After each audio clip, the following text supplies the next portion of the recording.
ঢাকায় লুট হওয়া রাষ্ট্রীয় সম্পদ উদ্ধারে কাজ করছে ছাত্র জনতা। আজ সংসদ ভবনের সামনে মাইক লাগিয়ে লুটের মাল ফেরত দেওয়ার আহ্বান জানান তারা।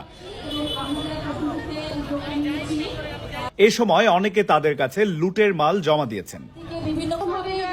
আসসালামু আলাইকুম। আমরা গণভবনে ছিলাম, তো প্রথম থেকেই দেখছিলাম যে বিভিন্ন জিনিসপত্র খুলে নিয়ে যাওয়া হচ্ছে। আমরা এরকমও দেখেছি যে ফ্রিজে যে মাংস সেগুলো নিয়ে যাওয়া হচ্ছে। তখন আমাদের কাছে খারাপ লেগেছে।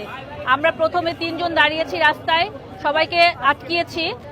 আলহামদুলিল্লাহ তারপর সবাই আমাদের পাশে এগিয়ে আসার পরে আমরা এখানে মালামালগুলো জমা রাখতে পেরেছি এবং এলাকাবাসী আমাদেরকে যথেষ্ট হেল্প করেছে, কারণ আমরা কাগজে লিখছিলাম যে রাষ্ট্রীয় সম্পদ জমা দেই এবং মুখে বারবার বলছিলাম।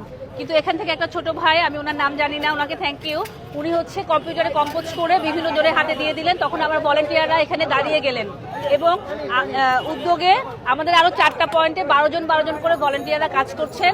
তো আমরা এটা সুন্দরভাবে রাষ্ট্রের কাছে হ্যান্ডওভার করতে চাই। তো আপনারা যদি আমাদেরকে একটু হেল্প করতেন আমাদের খুবই ভালো হতো, কারণ আমাদেরও বাসায় ফিরতে হবে। আমরা 2টা থেকে এখানে না খেয়ে দাঁড়ানো।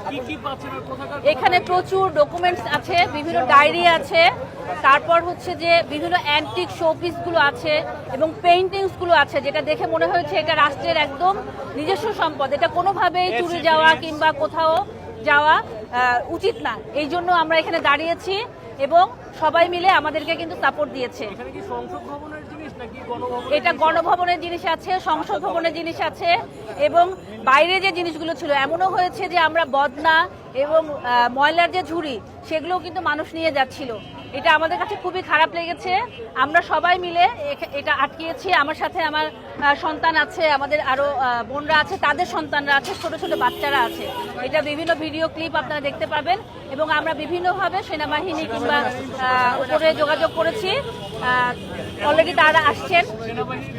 এইটা আমরা হ্যান্ড ওভার করবো এবং আমাদের কাছে একটা মোটামুটি লিস্ট আছে, সেটা সহ আমরা এটা হ্যান্ড ওভার করবো। থ্যাংক ইউ আপনাদের। ভালো থাকবেন সবাই। থেকে যথাযথ মর্যাদায় রাষ্ট্রীয় সম্পদগুলো আমরা ফিরিয়ে দিব। আপনারা প্লিজ আমাদের সাথে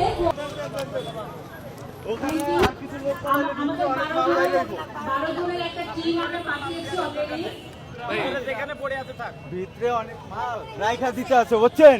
আমি এই যে দেখতে আছি, ওই যে 2টা এসি নিছিল, আমি এসি 2টা আইনা দিছি। এই একটা চেয়ার বাই করছিল, আমি চেয়ারটা আইনা দিছি। ঠিক আছে, আমি ওই ভিতরে যদি লোক পাঠাই 2-4 জন, তাহলে মাল আরো বাইরে আসবে, বুঝছেন?